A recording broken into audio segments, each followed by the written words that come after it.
दोस्तों यह video environment यानी पर्यावरण की एक गोल्डन वीडियो होने वाली है। इस वीडियो के बाद आप कोई भी प्रैक्टिस पेपर उठा लेना, चाहे प्रीवियस ईयर पेपर ही क्यों ना उठा लेना, सारे questions A to Z solve कर जाओगे। इस वीडियो में अधिकतर सभी राज्यों के प्रश्न समाहित हैं, यहां तक कि सांप, हाथी, गिरगिट, पक्षियों से और जानवरों से क्वेश्चंस भी समाहित कर दिए हैं। तो नमस्कार, जय हिंद, वंदे मातरम। दोस्तों आप सभी किस राज्य से हैं? गुरुजी वर्ल्ड एग्जाम स्टडी प्लेटफॉर्म में सभी कमेंट करें। हर बहन हर भाई के माता पिता को मेरा जय हिंद, वंदे मातरम। दोस्तों यहां पर आपका सब्सक्राइब करना मेरे लिए इंपॉर्टेंट नहीं है, मेरे लिए आपका सिलेक्शन इंपॉर्टेंट है। अच्छा लगेगा तो सब्सक्राइब कर लेंगे, लेकिन इससे पहले आप किस राज्य से हैं, वहां से कौन से क्वेश्चंस बनेंगे ये भैया देखिएगा।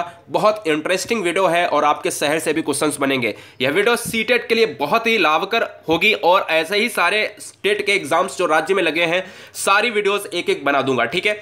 पहला क्वेश्चन देखते हैं। देखिएगा, कंसंट्रेशन भंग नहीं करना, क्योंकि इस वीडियो के साथ आप बाद में जब प्रैक्टिस सेट उठाओगे या प्रीवियस ईयर उठाओगे सारे क्वेश्चंस क्लियर हो जाएंगे। देखिएगा गाइस, अगर हम बात करें दोस्तों असम से पहला क्वेश्चन लेते हैं। असम से लूंगा, फिर पक्षियों से लूंगा, फिर हम जानवरों से लेंगे, सारे क्वेश्चंस लेंगे। सबसे पहला क्वेश्चन बनता है कि बिहू का त्योहार चावल की नई फसल कटने पर मनाया जाता है। सिंपल सी बात है, अगर पहला क्वेश्चन आपसे पूछे कि बिहू का त्योहार किस राज्य से रिलेट करता है, किस राज्य में मनाया जाता है, असम में। दूसरा क्वेश्चन आपसे ये पूछेगा कि बिहू का त्योहार कौन सी फसल काटने के बाद उपरांत मनाया जाता है, तो सिंपल सी बात है, चावल या गेहूं, तो चावल। अच्छा, मेरे दिमाग में तीसरा क्वेश्चन ये भी आ गया है कि चावल भारत में सबसे ज्यादा कहां पर, किस राज्य में होता है, तो ऐसा स्टेट भैया है हमारा पश्चिम बंगाल। ठीक है, क्लियर। तो 3 क्वेश्चन आपके तैयार हो गए। एक बात और आ सकती है कि बिहू का त्योहार भारत में असम में तो मनाया जाता है, चावल की फसल कटने पर मनाया जाता है, लेकिन किस महीने में मनाया जाता है? 12 महीने होते हैं तो जनवरी में मनाया जाता है। अगर डेट आपको याद ना रहे तो जनवरी में मनाया जाता है, ठीक है। अब यहां पर पहले दिन को इसको क्या कहा जाता है? उरका कहा जाता है, जिसको हम गांव की भाषा में कहते हैं पतार, ठीक है। पतार एक उरका एक टाइप का होता है, वंडल टाइप का होता है। बच्चे जो रिलेट करते हैं गांव से वो जानते होंगे। इस दिन अस्थाई छप्पर बनाया जाता है जिसे भेला घर कहा जाता है। तो क्वेश्चन में बहुत अच्छी तरीके से ये पूछे जाते हैं स्टेटमेंट पे। अब पक्षियों से क्वेश्चंस आते हैं। देखिएगा, पक्षियों से क्वेश्चंस हम इस वीडियो में 2 सेट में कराएंगे, एक बीच में वीडियो में कराएंगे, एक पहले अभी हम देख लेते हैं। देखिएगा, मैना, यहां पर मैना लिख लेना। मैना झटके से अपनी गर्दन आगे पीछे करती है जबकि उल्लू अपनी गर्दन पीछे तक घुमा सकता है। क्वेश्चन में अभी आया पिछले साल, आपने अगर लगाया होगा, आपने एग्जाम दिया होगा तो खुद ही पता चला होगा, ठीक है। लेकिन इस बार बहुत लंबा टारगेट रखना है, यानी सबको पीछे छोड़ देना है, आपको बेहतरीन नंबर लाने हैं टेट में, ठीक है। बात करते हैं सर मैना। तो अगर आपसे क्वेश्चन में ये पूछा गया था पिछली बार कि ऐसा कौन सा पक्षी है जो झटके से अपनी जो है, ऐसे कौन से पक्षी की प्रजाति है झटके से गर्दन को पीछे घुमाती है, तो मैना हो जाएगा, ठीक है। और दूसरा क्वेश्चन ये आता है कि 360 डिग्री जो है गर्दन कौन घुमा सकता है लगभग, तो वो उल्लू हो जाएगा। इसके अलावा जो है अगर पक्षियों से और हम बात करें गाइज, पक्षियों के पंख अलग अलग रंगों व डिजाइन के होते हैं, बड़ा अच्छे लगते हैं। आपने देखा होगा तोता के भी जो है एक कलर नहीं होता है, 2-3 कलर होते हैं, आपने देखा होगा, ठीक है। तो यहां पर अगर हम ध्यान से देखें तो 2-3 कलर और डिजाइन में मिल जाएंगे। पंख उड़ने में मदद करते हैं, साथ ही शरीर को गर्म रखते हैं। यानी जो पंख होते हैं उसकी विशेषता क्या है? शरीर को गर्म। अब क्वेश्चंस में कैसे आता है? क्वेश्चंस में आप क्वेश्चन दे देगा, फिर कहेगा स्टेटमेंट में 1 2 3 4, तो फिर कहेगा ए सही है, बी सही है या ए बी सही है। तो ये सारी क्वेश्चंस करने से पहले आपको नॉलेज होनी चाहिए। तो पंख करते क्या है ये पता होना चाहिए। पंख दोस्तों उड़ने में मदद करते हैं। दूसरा काम क्या है? शरीर को गर्म रखते हैं। पुराने पंख झड़ते हैं तो समय समय पर नए पंख आते रहते हैं। तो क्वेश्चन में अगर ये आ जाए स्टेटमेंट में कि क्या पक्षियों के पंख दोबारा आते हैं, तो बिल्कुल आते हैं। अगर आपके बाल आ सकते हैं तो उनके पंख भी आ सकते हैं। क्लियर। अब बात करते हैं गाइस यहां पर तीसरे क्वेश्चन की। पक्षियों के कान बाहर नहीं दिखते, लेकिन सिर के दोनों तरफ छोटे छोटे छेद होते हैं। यह छेद बालों से ढके रहते हैं, इन्हीं की मदद से पक्षी सुनते हैं। अभी तक बच्चे बड़ा परेशान होंगे कि मैंने कौवे के या फिर कबूतर के, इनके हमने कभी भी कान नहीं देखे हैं। तो क्या इनके कान होते ही नहीं है या फिर ये आभास करते हैं? तो सिंपल सी बात, होते हैं, लेकिन वो क्या होते हैं? दिखते नहीं आपको, वो उनके छिद्र होते हैं। अब बात आती है कान से जो क्वेश्चंस आता है, बहुत ही इंपॉर्टेंट, बड़ा ही लॉजिकल बताऊंगा। हर बहन हर भाई सुनने का मजा आ जाएगा और कहेगा कि बिल्कुल सही एकदम बताया। यानी जिनके कान दिखते हैं वो बच्चे देते हैं, जिनके नहीं वो अंडे देते हैं। ये क्वेश्चन अच्छी तरीके से दिमाग में फिट कर लेना। चाहे आप अपने बाहर में जो बंदी हो, गाय हो, वो देख लेना। यानी गाय के कान दिखते हैं, बकरी के कान दिखते हैं, जितने भी आपको कान दिखेंगे वो सभी आपको क्या देंगे? बच्चे देंगे। और जिनके नहीं दिखेंगे, जैसे अगर आप पक्षी ले लो, सारे पक्षी ले लो, उसके कान ही नहीं दिखेंगे, वो सारे क्या होते हैं? जिनके कान आपको ना दिखें वो सभी अंडे देते हैं। जैसे छिपकली हो गई, है ना। जितने भी आपको अंडे दिखाई दे वो समझ लेना, चाहे मुर्गी हो गई, तो आप अंडे वही देंगे, यानी पक्षी अंडे वही देंगे तो जिनको आप देख सकते हैं जिनके कान नहीं है, और जिनके कान हैं वो भैया क्या देंगे, बच्चे देंगे। क्लियर। अब जैसे अगर हम बात करें, अंडे की बात करूंगा अभी मैं, कान और जो है अंडे की बात करूंगा, बच्चों और अंडे की बात करूंगा 6 और क्वेश्चन नंबर 7 में। जानवरों के शरीर पर डिजाइन उनके शरीर पर बालों के कारण होती है, और ये क्वेश्चन सीटेट यही मानता है, लेकिन रियलिटी क्या है, एनसीईआरटी ये कहती है कि जो डिजाइन नहीं होती है बालों की, जो आप देखते होगे कि पीठ पर किसी भी गाय के या भैंस के डिजाइन बनी होती है गोल गोल में, लेकिन वो होता क्या है एक्चुअल में, जलवायु के अनुसार जो है पैटर्न बना होता है। जब भी ये ऑप्शन में ना हो तो वो आप मारेंगे क्या, जलवायु के अनुसार। अब बात करते हैं एक क्वेश्चन जो अभी मैंने समझाया, जिन जानवरों के शरीर पर बाल होते हैं तथा कान बाहर दिखाई देते हैं। सिंपल सी बात है, एक कॉन्सेप्ट याद रखना, शरीर पर बाल वाला ना याद रखना, कान वाला।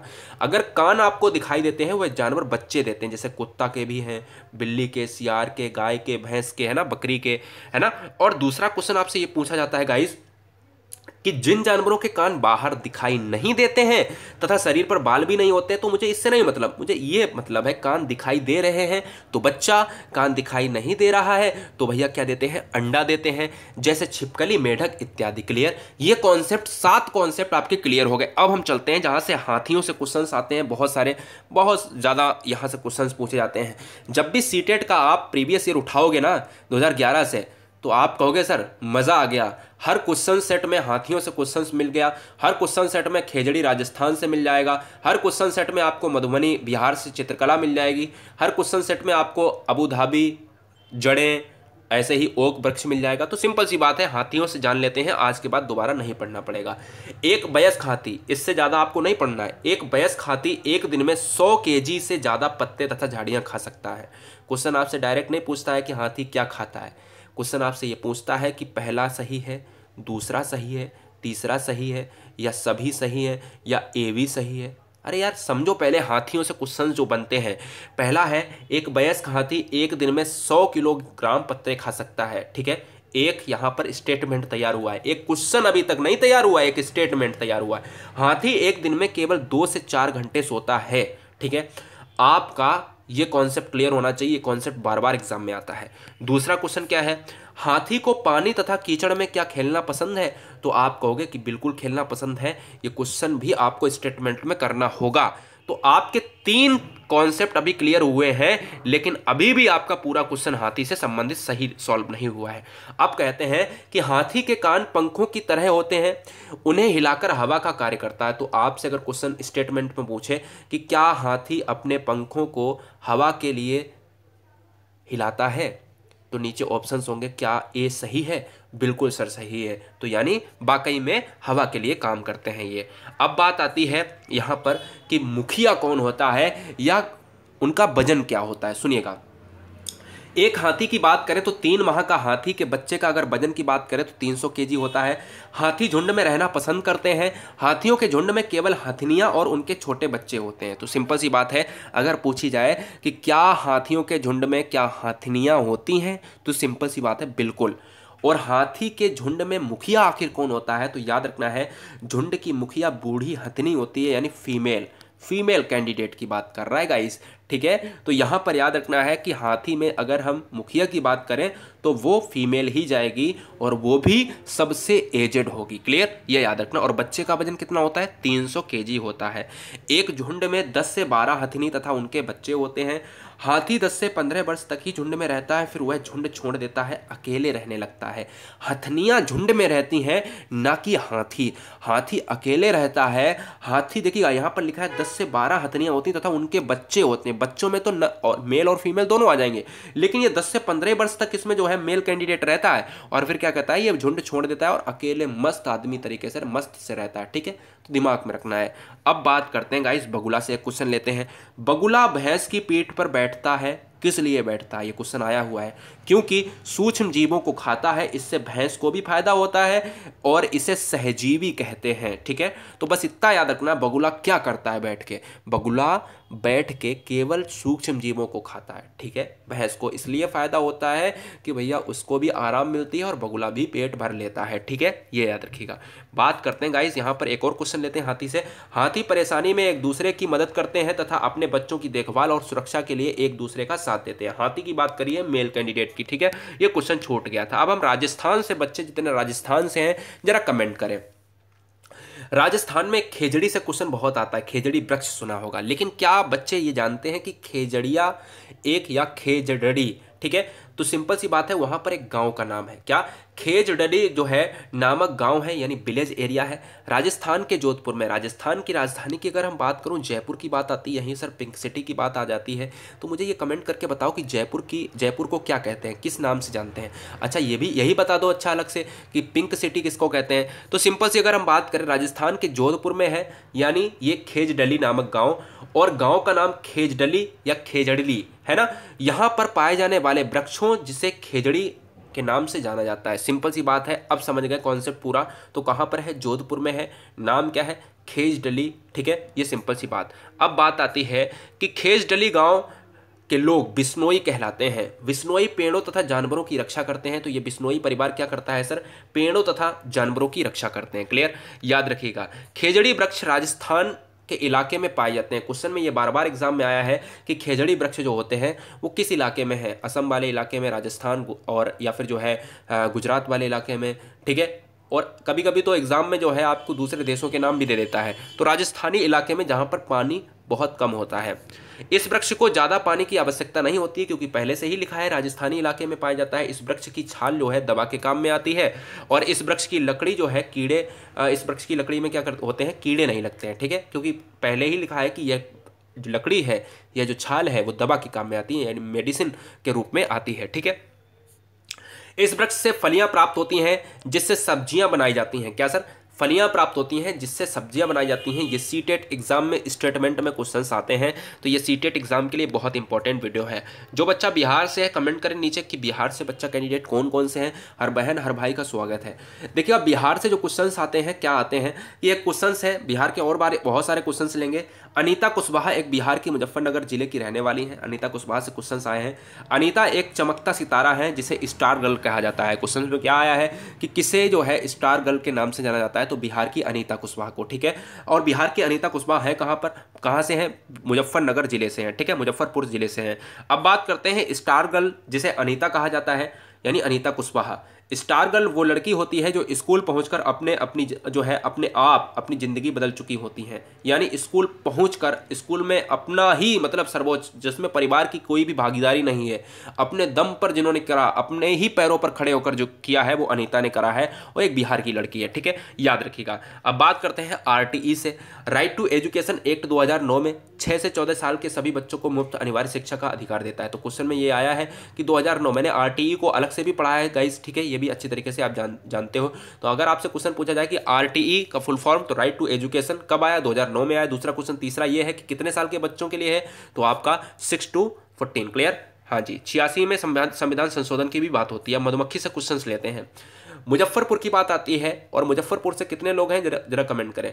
मधुमक्खी से क्वेश्चन जो आते हैं आपके सीटेट एग्जाम्स में, मुजफ्फरपुर में लीची के पेड़ बहुताय मात्रा में पाए जाते हैं, क्लियर, तो याद रखिएगा। अब बात आती है कि लीची से संबंधित क्या मधुमक्खी से रिलेट करेगा, तो सिंपल सी बात ये याद रखिएगा, लीची के पेड़ जो होते हैं वो मधुमक्खियों को आकर्षित करते हैं, क्लियर। तो याद रखना है कि मुजफ्फरपुर से क्वेश्चन आए तो एक वर्ड आपको लीची याद रखनी है, एक मधुमक्खी याद रखनी है। अब बात करेंगे यहाँ पर मुजफ्फरपुर के जो लोग होते हैं, यहाँ पर मुजफ्फरपुर के लोग मधुमक्खियों को पालकर, यानी वहाँ पर मधुमक्खी पालन होता है, ठीक है, शहद एकत्रित करते हैं। इन शहद को बेचकर अपनी जो है जीवनचर्या या फिर आमदनी प्राप्त करते हैं, क्लियर। तो वहाँ पर एक प्रमुख व्यवसाय क्या है मुजफ्फरपुर में, मधुमक्खी पालन, ठीक है। और किन पेड़ों से, लीची पेड़ों से। अब बात करते हैं एक और कॉन्सेप्ट लेते हैं मधुमक्खियों की, फिर हम लेंगे चींटियों से संबंधित लेंगे, ठीक है, केरल से भी संबंधित लेंगे जो आपकी बात करते हो, लिंगहुफेन क्या है, गोवा से संबंधित सुरंग क्या है, ट्रेन से संबंधित सारे क्वेश्चंस लेंगे। अक्टूबर से दिसंबर तक का इसका समय मधुमक्खियों के अंडे देने का होता है। यही समय मधुमक्खियों के पालने का उचित होता है। ये बहुत इंपॉर्टेंट क्वेश्चन है, डबल स्टार में लगाना, ये क्वेश्चन हमेशा आता है। क्वेश्चन में ये आता है कि इनका जो है अंडे देने का समय क्या होता है, तो अक्टूबर से दिसंबर तक का होता है, क्लियर, याद रखिएगा। बहुत इंपॉर्टेंट पॉइंट है, इसको नज़रअंदाज आप नहीं कर सकते। लीची के फूल फरवरी में खिलते हैं, यहाँ पर खिलते कर लेना है। खिलते हैं, एक बक्से में 12 केजी जो है शहद इकट्ठा हो सकता है। तो शहद की बात अगर आए तो 12 किलोग्राम एक डब्बे में इकट्ठा हो सकता है, इससे ना कम ना ज़्यादा। ठीक है, कितनी कैपेसिटी है? 12 केजी की। लीची के फूल किससे रिलेट करना है हमें? मुजफ्फरपुर से रिलेट करना है, और मुजफ्फरपुर से रिलेट करना है तो लीची के साथ मधुमक्खी को भी याद रखना है। ठीक है, दिमाग में ये भी याद रखिएगा। हर छत्ते में एक रानी मधुमक्खी होती है जो अंडे देती है, याद रखिएगा। हर छत्ते में क्या होती है? एक रानी होती है। क्या सर? एक रानी मधुमक्खी होती है। छत्ते में नर मधुमक्खी होती है और बहुत सारी मजदूर मधुमक्खियां भी होती हैं, ये भी याद रखिएगा। और साथ ही साथ मजदूर मधुमक्खियां दिन भर काम करती हैं, शहद के लिए फूलों का रस चूसती हैं। जबकि यहाँ पर अगर हम बात करें कि एक और बहुत इंपॉर्टेंट पॉइंट आता है कि अगर हम बात करते हैं जो मजदूर मधुमक्खियां हैं वो काम क्या करती हैं? दिन भर कार्य करती हैं, दिन भर। यानी वो शहद के लिए फूलों पर जाती हैं, उस पर बैठकर रस लाती हैं और फिर अपने छत्ते को वहाँ पर बनाती हैं। लेकिन अगर एक पॉइंट की बात करें कि जब किसी मधुमक्खी को रस मिल जाता है तो विशेष प्रकार का नृत्य करती हैं, जिससे दूसरी मधुमक्खियाँ भी उस तरफ आकर्षित हो जाती हैं। यानी अगर उसको रस मिल गया इस फूल पर तो सारी मधुमक्खियाँ पीछे से छोटी छोटी उसी तरीके से नृत्य के स्वरूप आ जाएंगी। तो क्वेश्चन में ये आता है कि नृत्य आखिर क्यों करती हैं? क्योंकि दोस्तों वहाँ पर उनको शहद की प्राप्ति होती है और वो शहद जल्दी जल्दी से चूसकर अपने छत्ते को निर्माणित करती हैं। ठीक है, छत्ते बनाने का काम तथा बच्चों को पालने का काम मजदूर मधुमक्खियां ही करती हैं। ठीक है, मजदूर जो मधुमक्खियां हैं उनकी मुखिया ही करती हैं। इसके अलावा जो नर मधुमक्खी हैं, नर मधुमक्खी, ठीक है, अगर हम अभी बात कर रहे थे फीमेल की, अभी बात कर रहे हैं मेल की। नर मधुमक्खी के छत्ते के लिए कुछ खास काम नहीं करते हैं, जैसे अपन लोग जो निकम्मे होते हैं। ठीक है, ऐसे ही नर जो है निकम्मे होते हैं क्या? जरूर कमेंट करें। ठीक है, तो यहाँ पर याद रखिएगा मधुमक्खी में भी कहीं ना कहीं फीमेल कैंडिडेट आगे है, ये भी याद रखिएगा। अब चींटियों से क्वेश्चन जो आते हैं क्या लेते हैं, जरा ध्यान दीजिएगा। चींटियों से 19वां नंबर कॉन्सेप्ट हमारा यह है कि चींटियां भी मिलजुल कर कार्य करती हैं। सभी चींटियों का कार्य बटा होता है। रानी चींटियां अंडे देती हैं। तो क्वेश्चन में क्या बन गया है? कौन सी चींटियां अंडे देती हैं? तो रानी चींटियां अंडे देती हैं। सिपाही चींटियां बिल का ध्यान रखती हैं। कौन सी बिल का ध्यान रखती हैं? सिपाही चींटियां। और मजदूर चींटियां भोजन एकत्रित करती हैं। तो भोजन कौन करता है? मजदूर चींटियां। क्लियर? तो याद रखिएगा। अब बात आती है कि यार दीमक और ततैया, दीमक ततैया भी इसी तरह समूह में रहते हैं जैसे चींटियां रहती हैं। अब यहाँ पर एक क्वेश्चन आता है गुजरात से। गुजरात से कितने कैंडिडेट हैं? नीचे कमेंट करें। प्रमुख स्थान हमेशा आते हैं। एक वलसाड क्वेश्चन में आता है, आपसे कई बार पूछा गया है वलसाड किस शहर का किस राज्य से रिलेट करता है? तो ये गुजरात से रिलेट करता है। ठीक है, तो वलसाड कहाँ पर है? गुजरात में है। गांधीधाम कहाँ पर है? गुजरात में है। अहमदाबाद कहाँ पर है? गुजरात में है। कच्छ का रण कहाँ पर है सर? गुजरात क्षेत्र में है। तो ये सारे क्वेश्चंस आपको याद रखने हैं कि ये सारे शहर कहाँ से रिलेट करते हैं। प्रमुख स्थान जो हमेशा ही सीटेट एग्जाम्स में आते हैं ये सभी कहाँ पर हैं? गुजरात से रिलेट करते हैं। हमेशा ही एग्जाम में आते हैं कि ये ट्रेन उतने वहाँ तक जाती है, वलसाड से गांधीधाम जाती है, अहमदाबाद से गांधीधाम जाती है। तो ये शहर कहाँ कहाँ के हैं? तो ये गुजरात के स्थित है। ठीक है, चलते हैं क्वेश्चन नंबर नेक्स्ट पर। और क्वेश्चन नंबर नेक्स्ट पहले आपको बता देते हैं, गुजरात एक ऐसा मिट्टी का प्रदेश है जहाँ पर काली मिट्टी पाई जाती है। और काली मिट्टी जो होती है उसमें खेती होती है, क्या होती है सर? कपास होता है। क्या सर होता है? कपास होता है। ठीक है, ये भी याद रखिएगा। बात करेंगे सर यहाँ पर गोवा से कितने बच्चे हैं? नीचे कमेंट करें। गोवा से केरल के बीच में जो है बहुत सारी सुरंगें हैं। अब क्वेश्चंस में क्या आता है कि गोवा से केरल के बीच में कितनी सुरंगें हैं और कितने पुल पड़ते हैं? तो याद रखना है, आपसे क्वेश्चंस में ये पूछा जाता है, पहला दूसरा तीसरा ऑप्शंस होते हैं। क्या गोवा से केरल के बीच में इतनी सुरंगें हैं? दूसरा, क्या इतनी सुरंगें हैं? क्या इतनी सुरंगें हैं? तो वो मारना होता है आपको आंसर। ठीक है, गोवा से केरल के बीच में 92 सुरंग तथा 2000 पुल पड़ते हैं। तो बहुत इंपॉर्टेंट है। तो आपसे अगर पूछा जाए कि सुरंगों वाला राज्य कौन है तो भैया आपका गोवा और यहाँ पर हो जाएगा केरल वाला राज्य। ठीक है, याद रखिएगा। अब बात आती है कुछ नाम, प्रमुख में नाम में याद रखिएगा। बलियम्मा क्या है? बहुत इंपॉर्टेंट क्वेश्चन आता है कि बलियम्मा, मलयालम में माँ की बड़ी बहन को बलियम्मा कहते हैं। ठीक है, लेकिन अपन लोग क्या कहते हैं? बड़ी अम्मा। ठीक है, बड़ी अम्मा। क्या? माँ की बड़ी बहन को वहां पर कहा जाता है। कहां पर सर? मलयालम की भाषा में। क्या सर लैंग्वेज है आपकी? मलयालम। तो मलयालम में माँ की बड़ी बहन को यानी मुझे लगता है मौसी को, सिंपल सी बात है। तो बड़ी अम्मा, हम लोग बड़ी अम्मा से ही याद कर लेना है। ठीक है, तो बड़ी अम्मा कहते हैं। क्या? नॉट बड़ी अम्मा। क्या सही है? बली अम्मा। ठीक है, इसके अलावा जो है अमुम्मा क्या है? तो अमुम्मा जो एक नाम है माँ की माँ को, यानी नानी को मलयालम में अमुम्मा कहा जाता है। अपन लोग नानी को नानी कहते हैं। ठीक है, नानी को नानी कहेंगे, सिंपल सी बात है। यानी माँ की माता को हम लोग नानी कहते हैं, सिंपल सी बात है ना। ऐसे ही वहाँ पर मलयालम में माँ की माँ को क्या कहते हैं? अमुम्मा कहते हैं। तो बलियम्मा माँ की बड़ी बहन को और अमुम्मा यानी नानी को। क्लियर? साधन की बात कर लेते हैं। फेरी क्या है? फेरी पानी में आने जाने का साधन, एक प्रकार की नाव होती है। क्या सर? तो एक चीज़ याद रखनी है, फेरी का दूसरा नाम क्या है, नाव है। इससे ज़्यादा आपको दिमाग में ज़्यादा जोर नहीं डालना है गाइस। इसके अलावा अगर हम बात करें, केरल के कई भागों में एक जगह से दूसरी जगह जाने के लिए फेरी का प्रयोग करा जाता है। अब क्वेश्चन में 2 क्वेश्चन बन गए यहाँ से कि एक फेरी क्या है, तो फेरी यानी एक साधन है जिसको पानी में यूज़ करते हैं, यानी नाव है। और दूसरा कहाँ पर यूज़ करते हैं, तो रेगिस्तान में तो यूज नहीं करेंगे, जहाँ पर पानी होगा। तो केरल वाला एक इलाका ऐसा है जहाँ पर तटीय इलाका है, यानी आप जब देखते हैं भारत को, तो भारत को अगर सही तरीके से देखें तो भारत एक दक्षिण भाग में एक केरल होता है, यहाँ पर एक केरल है जहाँ पर सबसे पहले मानसून आता है। तो केरल एक पश्चिमी घाट है, ठीक है ना।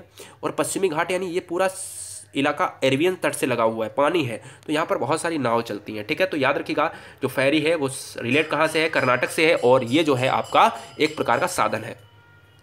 ट्रेन से क्वेश्चंस आते हैं, सारे क्वेश्चंस बताऊंगा, अभी पक्षियों से लूंगा, हर क्वेश्चंस लूंगा।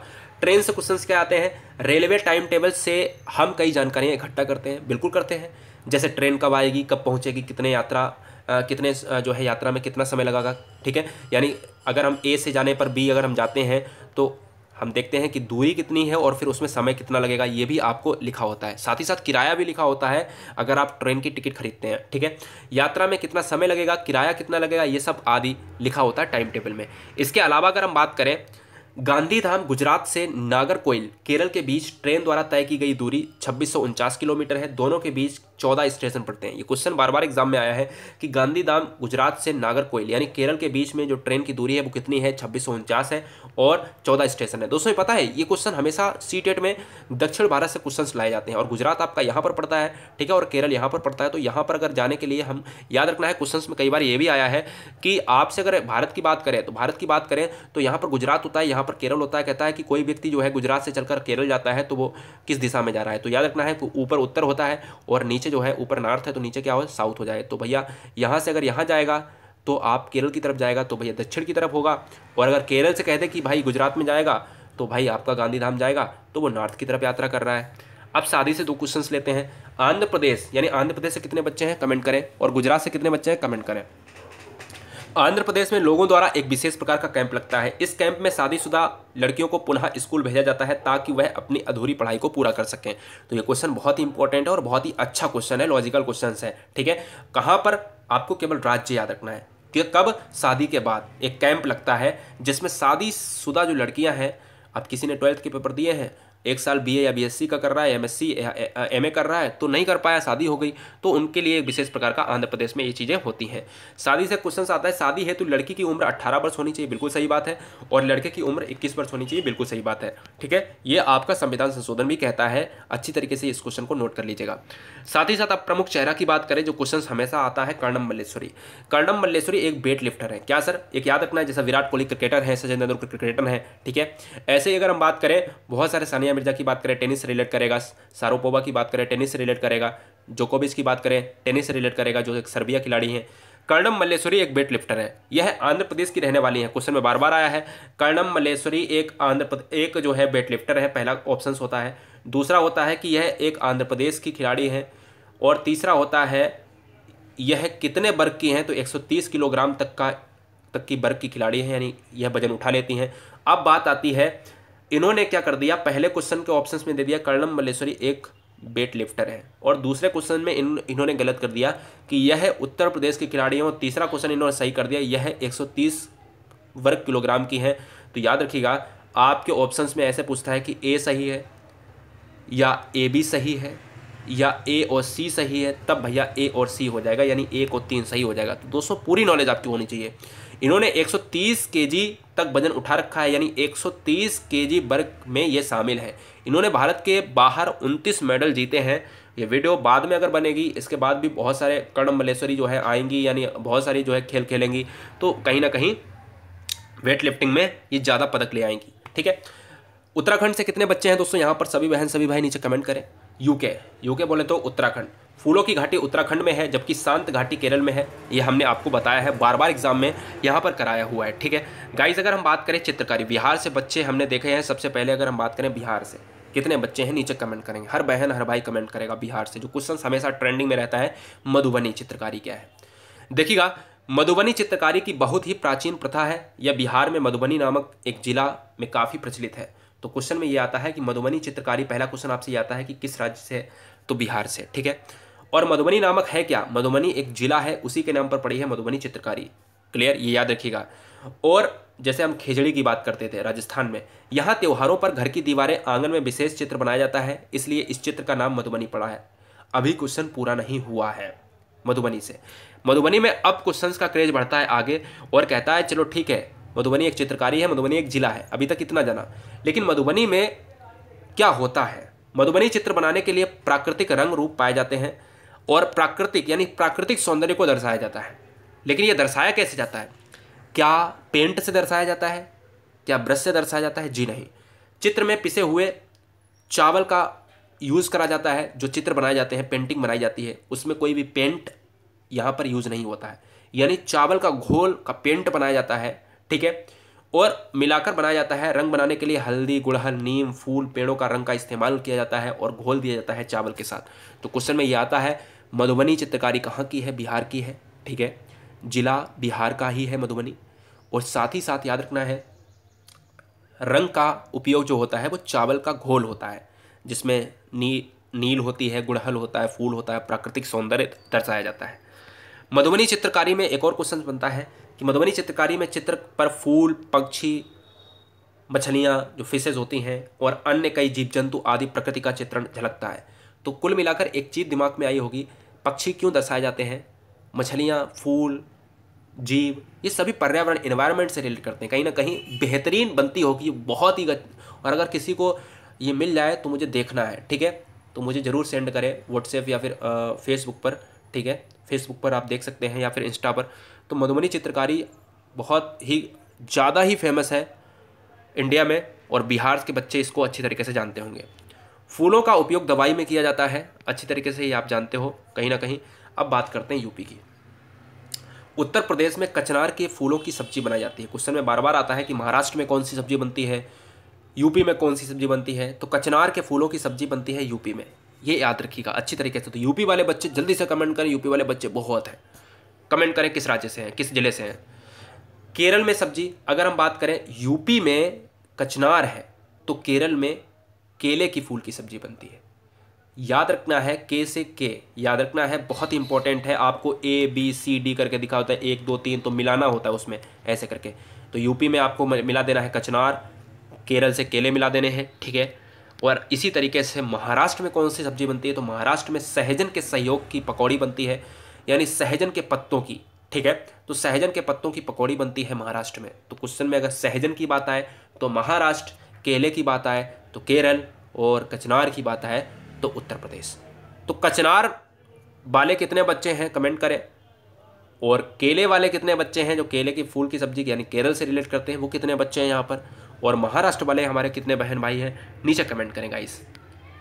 यूपी से एक और क्वेश्चन लेते हैं, बहुत इंपॉर्टेंट क्वेश्चन है। उत्तर प्रदेश के किस जिले को इत्र नगरी कहा जाता है? यानी पूरे इंडिया को इत्र नगरी के नाम से कौन सा जिला जाना जाता है? तो यूपी का एक जिला है कन्नौज, हर्षवर्धन की राजधानी, ठीक है। जिला इत्र के लिए बहुत ही मशहूर है। यहाँ गुलाब की पंखुड़ियाँ से गुलाब जल तथा इत्र बनाया जाता है, इसलिए कन्नौज को इत्र नगरी भी कहा जाता है, ठीक है। हर्षवर्धन के काल में ही आपका वैनसांग आया था। बदमाश देश से प्रश्न ले लेते हैं, और मैंने यहाँ पर टाइप किया है क्योंकि मैं इसकी टांग हमेशा ही खींचता रहता हूँ और हमेशा खींचनी चाहिए क्योंकि ये बेवकूफ़ देश है गाइस। यहाँ पर अगर हम बात करें बदमाश देश यानी पाकिस्तान। डेरा गाजी खान, अगर आपसे पूछी जाए कि डेरा गाजी खान यानी गाजी खान कहाँ पर है? पाकिस्तान में स्थित है। क्लियर, ये इतना ही आपको याद रखना है। इसने गाजी मिसाइल का भी अभी परीक्षण किया है हाल ही में। एक संस्कृति से क्वेश्चन लेते हैं। मिट्टी में गोबर मिलाने से और उसको लीपा जाता है अपन लोग के यहाँ, ठीक है। अपन लोग के यहाँ, सभी के यहाँ लीपा जाता है, कोई भी धर्म हो, मैं ये देखता हूँ कि हर जगह उसको लीपा जाता है। तो मिट्टी में उसको गोबर मिला दिया जाता है। मिट्टी अपन लोग जाते थे पहले बाग में खोदने के लिए, कितने बच्चे ऐसे हैं जो ऐसा काम करते थे, जो गाँव से होंगे वो जानते होंगे। मिट्टी में कीड़े नहीं लगते हैं, कारण क्या है? क्वेश्चन में ये पूछा जाता है कि आखिर क्यों मिट्टी में गोबर मिलाकर लीपा जाता है या गाय का गोबर का यूज़ करा जाता है? तो कीड़े नहीं लगते हैं, ये अच्छी तरीके से याद रखिएगा। हरियाणा से कितने बच्चे हैं? हर बहन हर भाई का स्वागत है। हरियाणा, मध्य प्रदेश वाले बच्चे भी जरूर बताएं। मध्य प्रदेश को भारत का हृदय कहा जाता है। सोहाना गांव हरियाणा में स्थित है और यहाँ घर बनाने के लिए लोगों द्वारा आसपास के उपलब्ध वस्तुओं का प्रयोग किया जाता है। जो आसपास की वस्तुएं हैं, चाहे जो मिले उससे घर बना लिया जाता है। सोहना गांव में, ठीक है, याद रखिएगा। प्याज से क्वेश्चन लेते हैं। प्याज के बीज बोने के 20 दिन के बाद छोटे छोटे पौधे निकल आते हैं, तो क्वेश्चन प्याज से ये बनता है कि प्याज के बीज बोने के बाद 20 दिन बाद, यानी कितने दिन बाद निकलते हैं पौधे, तो 20 दिन बाद, 20 डेज। गुजरात, गीजू भाई वेदेका गुजरात के रहने वाले थे। वे बच्चों के लिए मज़ेदार किस्से, कहानियाँ और पत्र लिखते थे। उनके लिखे पत्रों में पर्यावरण तथा पक्षियों के बारे में बताया गया है। तो गीजू भाई बधेका, पहला क्वेश्चन कहाँ से है, गुजरात से है। और गीजू भाई बधेका किससे रिलेटेड क्वेश्चंस लिखते थे, एनवायरनमेंट से रिलेटेड क्वेश्चंस लिखते थे। प्राकृतिक सौंदर्य झलकता था उनके क्वेश्चंस में, ठीक है, उनकी कहानियों में, उनके पत्र में। और किनके लिए लिखते थे, बच्चों के लिए, ठीक है। तो ये 3 क्वेश्चन आपके तैयार हो गए। गुजरात के बच्चों का बहुत बहुत स्वागत है। चिड़िया से क्वेश्चंस लेते हैं एक बार फिर से। कल चिड़िया, अब बात आती है चिड़िया। हमेशा चिड़िया से क्वेश्चन, मैंने अभी बताया था आपको, मैना। मैना जो है झटके से प्रजाति एक ऐसी है जो गर्दन को घुमाती है। उल्लू, दूसरा क्वेश्चन आपसे पूछेगा, उल्लू 360 डिग्री अपनी गर्दन को घुमा सकता है, यानी पीछे तक घुमा सकता है, अपन लोग नहीं घुमा सकते। और तीसरा क्वेश्चन है कि कल चिड़िया, एक नाम है कल चिड़िया जिसका नाम है इंडियन रोबिन। यह अपना घोंसला पत्थरों के बीचों बीच बनाती है तथा इसका घोंसला घास से बना होता है। इसके ऊपरी पौधों की नाजुक टहनी, जड़, ऊन, पाल, रूह सब बिछा होता है। तो याद रखना है कौन सी चिड़िया पत्थरों के बीच में बनाती है, तो कल चिड़िया यानी इंडियन रोबिन। अब दूसरा क्वेश्चन ये आता है कि कौवा की स्पेशलिटी क्या है।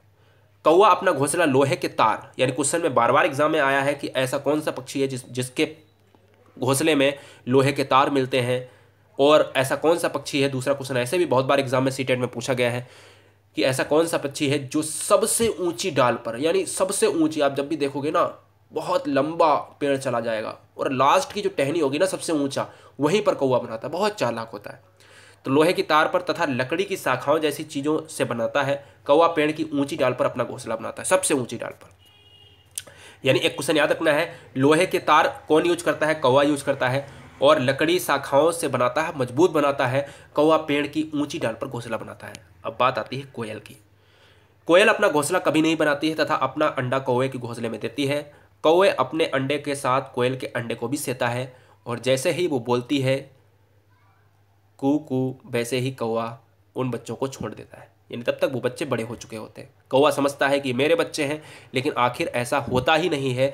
कोयल बहुत चालाक हो जाती है वहाँ पर, और चाहती है, वो कभी भी चाह कर भी नहीं बनाती है घोंसला, क्योंकि उसे पता है कि कौवा ही मेरे अंडे देखेगा, ठीक है। और जब आवाज़ निकालते हैं, दोनों में कंपैरिजन करता है कौवा, अपने बच्चे को ले लेता है और बाद बाकी बच्चे को छोड़ देता है। तब तक वो बड़े हो जाते हैं।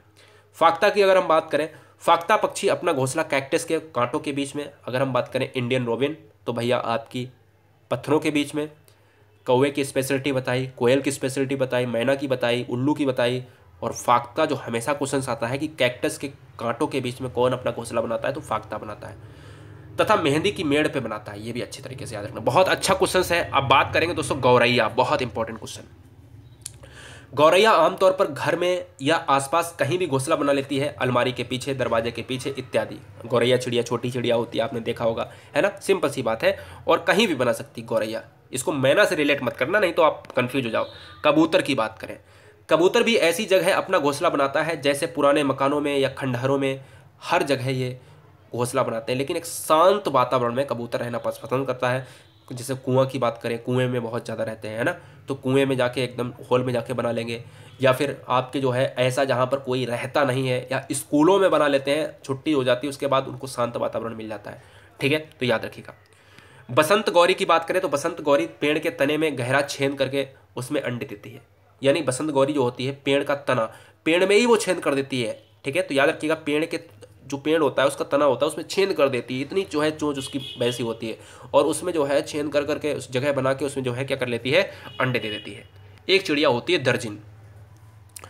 दर्जिन चिड़िया जो होती है वो अपनी चोंच से पत्तों को सी लेती है, इसके बीच में अंडा देती है, यही इसका घोंसला होता है। यानी दर्जिन चिड़िया क्या होती है, 2 पत्ते होते हैं, और 2 पत्ते क्या करती है वो, इसको पत्ते को और इसको पत्ते को, एक और लिया पत्ता, इसको क्या करा, आपस में इसको क्या करा, सी लिया, और इसको एक कम क्या कर लिया, इसको जो है कभी भी आप गूगल पे डाल के देखेंगे दर्जिन चिड़िया, तो वो पत्तों को सिल लेती है, और ऐसा गजब का सिलती है कि आप सिल पाओगे सुई से।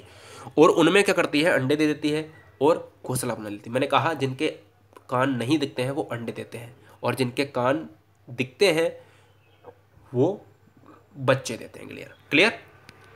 अब बात आती है नर बीबर। नर बीबर पक्षी घोंसला बनाता है। मादा बीबर उन सभी घोंसलों को देखती है। इनमें से जो सबसे अच्छा लगता है उसमें अंडा देती है। सिंपल सी बात है कि नर बीवर पक्षी घोंसला बनाता है, मादा बीवर उन सभी घोंसलों को देखती है।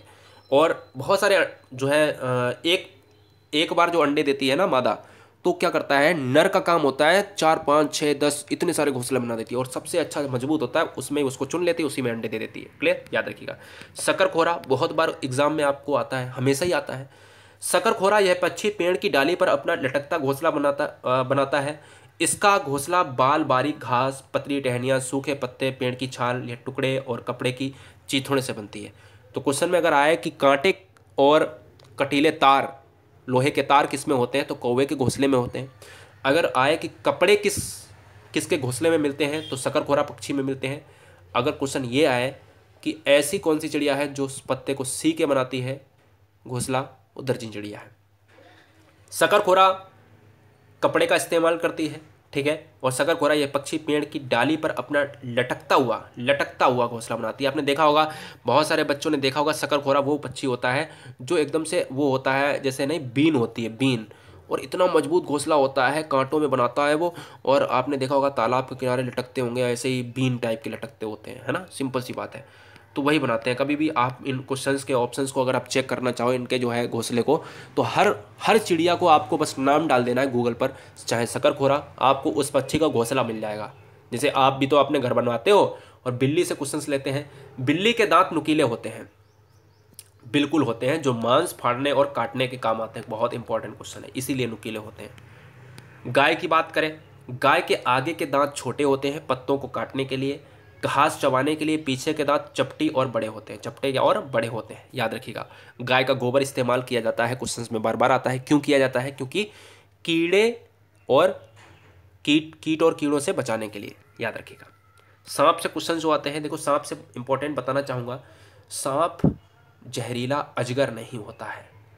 सांप पाइथन से लेकर कोबरा से लेकर सारे जहरीले होते हैं, अजगर जहरीला नहीं होता है, ठीक है। अब बात करते हैं, सांप के दांत नुकीले होते हैं, यह शिकार को चबाता नहीं है बल्कि निगल जाता है। अब बात यह आती है कि सांप, जो इंपॉर्टेंट जो क्वेश्चन आता है सांप से, क्या सांप का जो जहर होता है, जो सांप का जहर होता है वो क्या वाकई में हानिकारक होता है? जी नहीं, सांप का जहर हानिकारक नहीं होता है। ये आएगा नहीं क्वेश्चन, में बता दे रहा हूँ। जब भी सांप का जो आप जहर होता है, उसकी अगर थैली को आप लेकर उसको पी लेते हैं, यानी अगर आप केवल पी लेते हैं सांप के जहर को, तो वो आपके शरीर को लाभप्रद होगा। आप कहेंगे बच्चे ये सर नहीं हो सकता, तो सिंपल सी बात ये समझना कि जब आपको सांप काटता है, दांत लगाता है, तो जब दांत लगाता है तो वो दांत आपके ब्लड में चला जाता है। तो जब भी आपके ब्लड से सांप का दांत यानी सांप का जहर मिल जाएगा, तो वो बहुत तेज़ी से हानि पहुंचाएगा। लेकिन आपके शरीर में अगर ब्लड से टच नहीं होता है सांप का जहर, तो समझ लीजिएगा वो आपको हानि नहीं पहुंचाएगा, ठीक है। तो जब भी आपके ब्लड से सांप का जहर मिक्सअप होता है, तो वो आपको हानि पहुंचाएगा, वरना नहीं पहुंचाएगा। गिलहरी के दांत हमेशा बढ़ते रहते हैं, दांतों को बराबर रखने के लिए यह हमेशा कुतरती है। तो क्वेश्चन में बहुत बार आया है कि गिलहरी के दांत, ऐसा कौन सा प्राणी है जिसके आगे के हाथ, क्वेश्चन में क्या आया, डायरेक्ट मैं बता रहा हूँ आपको, क्वेश्चन जो आया है रियलिटी में आपसे क्वेश्चन पूछा है कि ऐसा कौन सा जीव है जिसके आगे के दांत हमेशा बढ़ते हैं, जिसको बढ़ने से रोकने के लिए वह हमेशा चीज़ों को कुतरता रहता है, तो गिलहरी हो जाएगा, ठीक है। और गिलहरी जब ऑप्शन में नहीं होता है तो पॉसिबिलिटी होती है चूहे की, तो ये भी याद रखना। अब आप कहोगे सर ये चूहा हमारे सारे कपड़े काट जाता है, गिलहरी ये बहुत सारी काटती रहती है इधर उधर, तो यार मजबूरी है उनके सामने, क्योंकि उनके दांत बढ़ते रहते हैं, उनको प्रकृति ने ऐसा बनाया ही है। अगर वो काटेंगे नहीं ना तो वो मर जाएंगे, उनका जबड़ा फट जाएगा, क्योंकि वो बाहर निकल आएंगे, समझ रहे ना। कर्नाटक से कितने बच्चे हैं कमेंट करें। भीम संघ यह बच्चों की पंचायत है। कर्नाटक के होलगुंडी गांव में पानी की समस्या थी, तो भीम संघ ने पानी की समस्या का समाधान ढूंढा।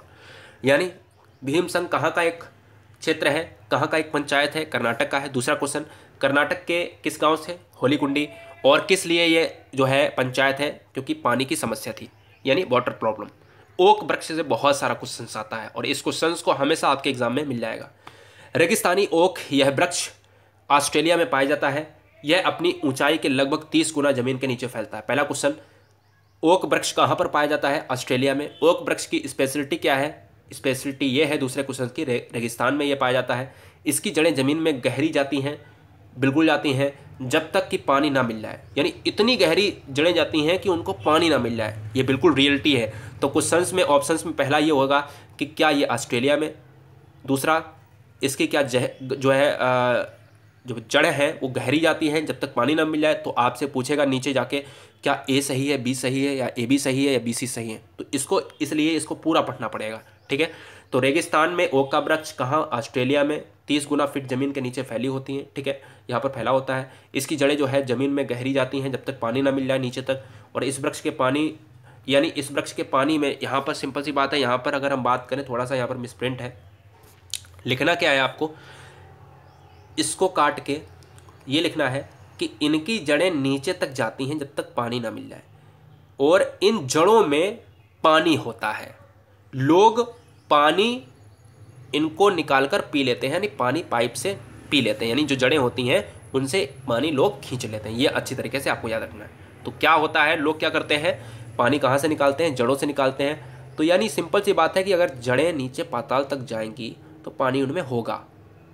और उन जड़ों का इस्तेमाल कौन करता है, लोग करते हैं। क्यों करते हैं, क्योंकि पानी की समस्या को निपटने के लिए। असम की अगर हम बात करें, ये बताया मैंने सबसे पहले क्वेश्चन में, बिहू का त्यौहार चावल की नई फसल कटने के लिए मनाया जाता है, और यह जनवरी महीने में, और अस्थायी छप्पर मनाया जाता है जिसको उड़का कहते हैं। बात करेंगे चावल की, ओस, अमन तथा बोरा चावल की विभिन्न किस्में हैं। तो क्वेश्चन आता है कि ओस किसकी किस्म है, चावल या गेहूँ की, तो चावल है, अमन चावल है, और बोरा भी चावल है। तो 3 किस्में हो गई आपकी चावल। अबू धाबी से क्वेश्चन आपने बहुत बार देखा होगा। अबू धाबी संयुक्त अरब अमीरात की राजधानी है। यहाँ सिर्फ खजूर के पेड़ ही दिखाई देते हैं। यहाँ की मुद्रा दिरहम है। बहुत अच्छा क्वेश्चन है। 3 क्वेश्चन हो गए। अबू धाबी संयुक्त अरब अमीरात की राजधानी है, खजूर के पेड़ की विशेषता क्या है, अबू धाबी में है, ठीक है, और मुद्रा की क्या है, यहाँ पर दिरहम है। गर्मी ज़्यादा होने के कारण लोग सूती वस्त्र कपड़े पहनते हैं तथा सिर पर कोई भी कपड़ा यानी ढककर रखते हैं, सिंपल सी बात है। और बात करें केरल राज्य की, तो केरल से कितने बच्चे हैं कमेंट करें। केरल में घर के आंगन में मसालों का बगीचा है, यानी मसालों का शहर केरल को कहा जाता है। यहाँ पर तेजपत्ता, छोटी इलायची, बड़ी इलायची सभी पाई जाती हैं। केरल में यहाँ नारियल तथा टेपियोका बहुत पसंद किया जाता है। बहुत इंपॉर्टेंट क्वेश्चन जो बार बार एग्जाम में आता है, यानी आपसे क्वेश्चन पूछा जाता है टेपियोका कहाँ का प्रसिद्ध है। तो यार याद रखना है, केरल में केले की पत्ती की सब्जी बनती है, केले के फूल की। केरल में यहाँ पर जो है नारियल तथा टेपियोका बहुत पसंद किया जाता है। तो नारियल वाला शहर भी आपका केरल हो जाएगा। तटीय इलाका है, पश्चिमी शहर का, पश्चिमी घाट का। टेपियोका ज़मीन के नीचे जो है पैदा होता है। इस प्रकार यह दोनों ही घर के आंगन में तैयार किया जाता है। जो लोग बोल बस सुन नहीं पाते हैं, ठीक है, अपनी बात विशेष इशारों द्वारा प्रेषित करते हैं। तो याद रखना है, ये सिंपल सा अलग पॉइंट में लिख लेना है भाई। जो नहीं बोल पाएगा तो वो इशारों से करेगा। अब एक चूहे से कॉन्सेप्ट लेते हैं। मैंने अभी गिलहरी से बताया था कि गिलहरी के दांत आगे वाले बढ़ते रहते हैं, तो इसलिए वो काटती है चीज़ों को। तो हर चीज़ का एक कारण होता है। काटने की बात आई तो काट क्यों रही है चीज़ों को, क्योंकि उसके आगे के जबड़े के दांत बढ़ते हैं। चूहों में देखने की क्षमता कम होती है, परंतु सूंघने, छूने, स्वाद वाली क्षमता बहुत तीव्र होती है। यानी सूंघने की क्षमता और छूने की क्षमता या स्वाद वाली क्षमता बहुत ज़्यादा होती है, लेकिन जो उनकी वो होती है आई साइट, वो यहाँ पर कमज़ोर होती है, ठीक है। गांधी जी से क्वेश्चन आता है, गांधी जी के 150वीं वर्षगांठ पर स्वच्छ भारत का अभियान का शुरुआत हुआ। यानी अगर कोई क्वेश्चन पूछा जाए कि शुरुआत कब हुआ गांधी जी की 150वीं वर्षगांठ पर, और क्वेश्चन ये आता है कि भारतीय स्वच्छता अभियान किस प्रधानमंत्री ने शुरू किया, नरेंद्र मोदी ने। और तीसरा क्वेश्चन पूछा जाता है, प्रधानमंत्री नरेंद्र मोदी ने भारतीय स्वच्छता अभियान किस सन में किया था, तो 2014 में किया था। यह हमें एहसास दिलाता है कि स्वच्छता हमारी जिम्मेदारी ही नहीं बल्कि हमारा फर्ज है। 150वीं वर्षगांठ गांधी जी की, याद रखिएगा, और दिन था 2 अक्टूबर की। क्लियर, ये याद रखिएगा। अब बात करते हैं नेक्स्ट क्वेश्चन की, डिश की। बहुत इंपॉर्टेंट पॉइंट आता है जो हमेशा एग्जाम में ट्रेंड में रहा है, लिंगहुफेन। आप कहते हो सर हाथी पर क्वेश्चन बनाओ, लिंगहुफेन पर बनाओ, तो ऐसा सर वीडियो कहीं नहीं मिलेगा। एक वीडियो में सारी चीज़ें क्लियर होंगी। लिंगहुफेन एक प्रकार की डिश है जो सांप से बनाई जाती है। यह डिश हांगकांग में बहुत ही प्रचलित है। यानी लिंगहुफेन कहाँ पर कहा जाता है, हांगकांग में कहा जाता है। तो हांगकांग में सांप की डिश को क्या कहते हैं, लिंगहुफेन। ये बहुत बार एग्जाम में आया है, बहुत इंपॉर्टेंट है। जम्बू से क्वेश्चंस लेते हैं, कितने बच्चे जम्बू से हैं कमेंट करें। कश्मीर, यहाँ सरसों के तेल में बनी मछली बहुत पसंद किया जाता है। तो इंपॉर्टेंट क्वेश्चन क्या है, कश्मीर से है ना। तो कश्मीर से क्वेश्चन क्या बना है, यहाँ पर सरसों के तेल में बनी हुई मछली पसंद की जाती है। तो क्वेश्चन में अगर आए कि टेपियोका कहाँ की डिश है, तो आप केरल में मारते हैं, नारियल केरल में मारते हैं। अगर पूछे कि सरसों की तली हुई मछली, तो आप मारते हो कश्मीर। ठीक है, गोवा वाले बच्चे कमेंट करें। गोवा में मछली को नारियल के तेल में पकाया जाता है। अगर पूछे कि सरसों के तेल में, तो जम्बू आंसर हो जाएगा। अगर मछली नारियल के तेल में है तो गोवा आंसर हो जाएगा, जिसका स्वाद ही अलग होता है और दोनों की डिश अलग अलग है। ठीक है, उड़ीसा और छत्तीसगढ़ वाले भी बच्चों का स्वागत है दोस्तों, कमेंट करें फटाफट। बहुत बहुत स्वागत है आप सभी का दोस्तों। अब हम चलते हैं कुछ इंपॉर्टेंट पॉइंट पर, लेकिन अभी तक हमने पूरे वीडियो में आपको कोई भी डिस्टर्बेंस नहीं कराया। चैनल को सब्सक्राइब कर लें, हर बहन हर भाई मेरे लिए इंपॉर्टेंट है। अब बात आती है विभिन्न राज्यों के 3-4 कॉन्सेप्ट और लूँगा, खत्म करते हैं। एनवायरनमेंट स्टडीज़ में विभिन्न राज्यों में कौन कौन से घर बनते हैं और किन किन घरों को किन किन औजारों से या किन किन चीज़ों से बनाते हैं, बहुत ही इंपॉर्टेंट, हमेशा ही क्वेश्चन आते हैं। क्वेश्चन कैसे पूछता है, ऐसे किस राज्य में घर बनते हैं जहाँ पर बांसों का प्रयोग होता है, जहाँ पर पत्थरों का प्रयोग होता है, तो ऐसे सीटेट में क्वेश्चन पूछता है गाइस। तो दोस्तों चलते हैं, पहला हम देखते हैं असम के घरों में। ठीक है, यहाँ पर अगर हम बात करें, जितने भी बच्चे हिमाचल प्रदेश से हैं सभी का स्वागत है गाइस, और अरुणाचल प्रदेश वाले बच्चों का स्वागत है, नीचे आप चले जाएंगे। अगर हम बात करें पश्चिम बंगाल महाराष्ट्र की बात करेंगे, सभी का स्वागत है गाइस।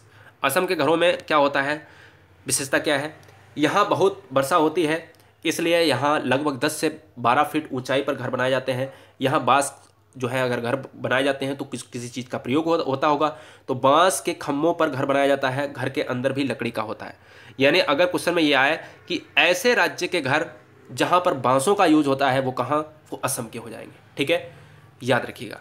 मनाली के घर की विशेषता क्या है, मनाली पहाड़ी इलाका है, यहाँ वर्षा जो है यहाँ वर्षा अधिक होती है और ओले भी गिरते होंगे। यहाँ घर पत्थर तथा लकड़ी से बना जाते हैं। जब भी क्वेश्चन आए कि पत्थर के और लकड़ी के घर दोनों मिक्सअप किया जाता है, तो भैया मनाली के हो जाएंगे। ठीक है, ऐसे ही राजस्थान वाले बच्चे कमेंट करें। राजस्थान भारत के पश्चिमी भाग में है। बात करें अगर हम भाई गाइस यहाँ पर राजस्थान, अगर यहाँ पर भाग की बात कर दी, देखिए अरुणाचल प्रदेश की बात करेंगे तो यहाँ पर चला जाएगा। जम्मू कश्मीर उत्तराखंड की बात करेंगे यहाँ चला जाएगा। पंजाब की बात करेंगे, पंजाब हरियाणा वाले बच्चे हैं नीचे कमेंट करें, तो यहाँ चला जाएगा। बिहार की यहाँ चला जाएगा, यूपी यहाँ चला जाएगा, है ना। इसके साथ ही साथ अगर हम बात करें गुजरात यहाँ चला जाएगा, तो राजस्थान तो यहाँ हो गया। राजस्थान यहाँ पश्चिमी वाला इलाका है, ये आपका उत्तर होता है, ये आपका दक्षिण होता है, ये आपका पूरब होता है। ठीक है, तो आपका क्या हो जाएगा, यहाँ क्या होता है, वर्षा बहुत ही कम होती है और खेजड़ी का वृक्ष भी यहीं से रिलेट करता है। खूब गर्मी पड़ती है। यहाँ पर घर बनाने के लिए मिट्टी का प्रयोग किया जाता है। घरों की दीवारें बहुत मोटी बनाई जाती हैं। छत की जो छत होती हैं उनमें कटीली झाड़ियों का प्रयोग करा जाता है। तो सिंपल सी बात ये दोस्तों याद रखिएगा, है ना, बहुत इंपॉर्टेंट पॉइंट है। साथ ही साथ दोस्तों चलते हैं अपने शहर पर, जहाँ से भी आप हैं। दोस्तों आपसे विनम्र निवेदन है, कैसा रहा ये वीडियो, आप मध्य प्रदेश से हैं, उड़ीसा से हैं, वेस्ट बंगाल से हैं, झारखंड से हैं अगर, तो दोस्तों आप सभी को मेरा सैल्यूट है। आप सभी के माता पिता को मेरा सैल्यूट है।